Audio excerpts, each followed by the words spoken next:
I bought this off a guy the other day. It's 66 ping pong balls inside this giant bottle, but the catch is they don't fit through the hole in the top. It's actually not even close. And the guy had loads of impossible objects. He had like a deck of cards inside a Coke bottle, loads of different things, all in this same kind of nature. And I was really intrigued by it. And he was explaining that like the bottle hasn't been tampered with or anything like that. And then after I bought it, he said, "Do you want to know how it's made?" And then I said, "I'm not sure actually. Maybe I like the mystery." So he gave me his business card and he said, "Well, if you do want to know how it's made, send me an email in a couple of weeks and I'll explain it to you." But I thought it was something really cool and unique about that. I actually didn't think I was going to have much to talk about this month. I thought it might end up being a bit of a repeat of last month's video, but it's turned into a really busy and exciting month. I have still been doing a lot of the same, of having the printers running non-stop to produce the happy pills and the heart pills. The heart pills have now sold out. They were only available until Valentine's Day, but I'm still producing the happy pills non-stop basically. I went from 4 printers to 6 printers to 8 printers, so I've kind of doubled the output, hopefully. But I've still been coming in late in the sort of evening before I'm about to go to bed, quickly swapping everything over on the printer so that they can print overnight and then be done in the morning, ready for me to take all of that off and put them on again through the day. So yeah, it's just like non-stop, back to back, but you know, it's really cool. So I've been printing them and then assembling them, packaging them up and then sending them out. And yeah, they've been going all over the place. I've had orders going to Brazil, Colombia, Japan. So it's been a busy month in the studio making stuff. I also had a bunch of students come by and have a look around, and I spoke to them a little bit and showed them my process. And I had Joe Lysick come by. Is this Primer? He wanted to talk about a collaboration for something he's working on later this year. I'm actually not sure how much I can say about that, so I'll probably check with him and tell you more about that in the future, but it's exciting and I'm really happy and excited to be involved with that. I mentioned in the last video that I'm a big fan of magic, and I have been since I was younger. And in February, it's a special month if you're into magic because the world's largest magic convention takes place. And it just so happens to be in Blackpool, which is a really, really mad place. Kind of fun to walk around and have an explore. It's got some amazing architecture, and it's just got so many buildings that you can't tell whether something still happens there or whether no one's been inside for like 50 years.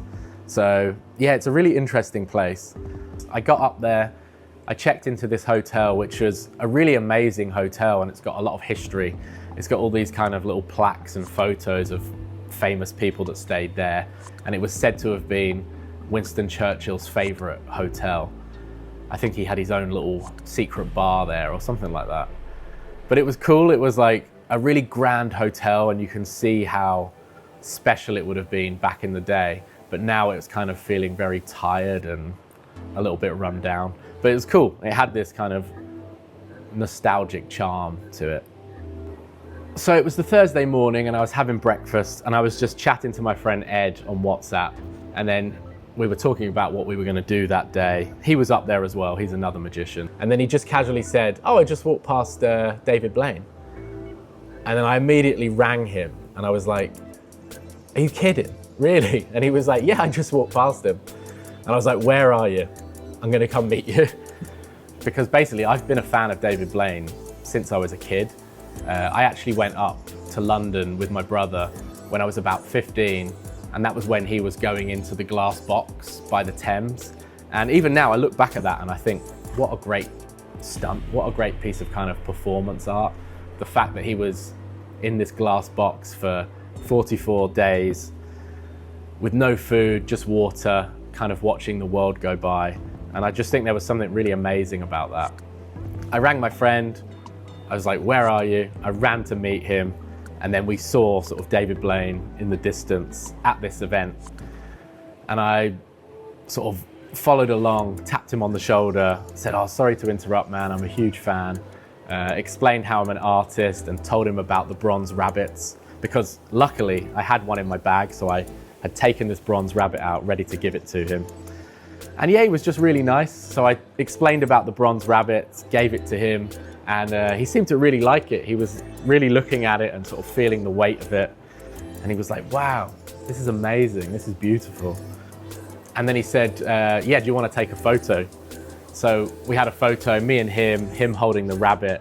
And yeah, I was just so happy. The event had only just started, but it had already been amazing. You know, if I'd left then, I would have walked away happy. So yeah, I'm now pleased to say that David Blaine is the owner of Lucky Rabbit number 70. So I've still got 30 more bronze rabbits to hide. And I've never given one away before. I usually only hide them and share them on my Instagram. Talking about the Lucky Rabbits, I mentioned in the last video that I was waiting for the custom boxes for these new multicolored Lucky Rabbits. And they're here now. I'm really, really happy with how they look. They've got like a little emboss, white ink on craft paper, and this kind of tear strip on the top. Probably by the time you're watching this video, I'll have them on the website, but I'm keeping them, you know, affordable and fun. I'm trying to do that with a lot of my art now, like the giant pills. I'm working on a mini drug lord cross, these rabbits. I really like the idea of just accessible art and keeping things fun, where a lot of artists, you know, not calling anyone out, but the general thing is to kind of just keep creeping your prices up and become kind of more and more exclusive. And I will still make editions which are going to be, you know, limited to 100, and they are going to be a bit higher in price. But at the moment, I'm really having fun with making more smaller, affordable editions. And I just think it's more fun that if people see something and they relate to something, they can kind of get involved and purchase something. And it makes me really happy with people buying the happy pills and sending me pictures. And it's just something that's like much more fun and accessible rather than trying to make it too exclusive. And yeah, I think the rabbits are kind of the ultimate version of that. I hid one today and shared it on my Instagram, and someone ran and found it, which was pretty cool. But yeah, these are going to be available on the website. They're going to be super affordable, and you can buy one, you can buy 10, you can keep them yourself, you can hide them, you can give them away. But yeah, you can spread the luck. Each one is not unique, but I'm printing them and creating them in like hundreds of different colors and finishes. So I'm going to keep making them in as many different ways and finishes as I can. I've also been working with this brand called Dark Circle. They've come over to the studio a couple of times, but they approached me a while ago because they really loved the stolen statue I did from the Louvre. And then it was kind of cool that that came back into the limelight because there'd been that heist last year at the Louvre. So together we've done a new version of the stolen statue in a matte black finish. And they're working on a t-shirt and I think a tote bag that's going to go with it. So it's going to be like a little capsule. So the stolen statue in matte black, and then they're going to have a t-shirt which is going to be kind of like Louvre security themed, which I thought was a cool idea. And I'll let you know more about that when they're available. Oh yeah, I also received this. I haven't actually tested these yet, but after my last video, and I was talking about the 3D printers, a company reached out, E3D, and they make nozzles for 3D printers, and they look really, really cool. They're sort of like a higher quality and a higher flow rate so that you should be able to print a bit faster. But yeah, they sent me a message and said, "Oh, we noticed your printers in your video. Do you mind if, like, would you be up for testing some of our nozzles?" I've only made a few videos and I'm already getting free stuff sent to me. I will test these out and I will let you know how they are. Thanks for sending me these. But yeah, I think that's it for this month. It's been really busy, a lot's happened. It's been really fun. And I'm enjoying making the videos. It kind of keeps me on track and keeps me thinking like, what am I doing this month? and maybe pushes me to create a little bit more each month so that I've definitely got something to share with you. Right, I'm gonna swap everything over on the printers and head home.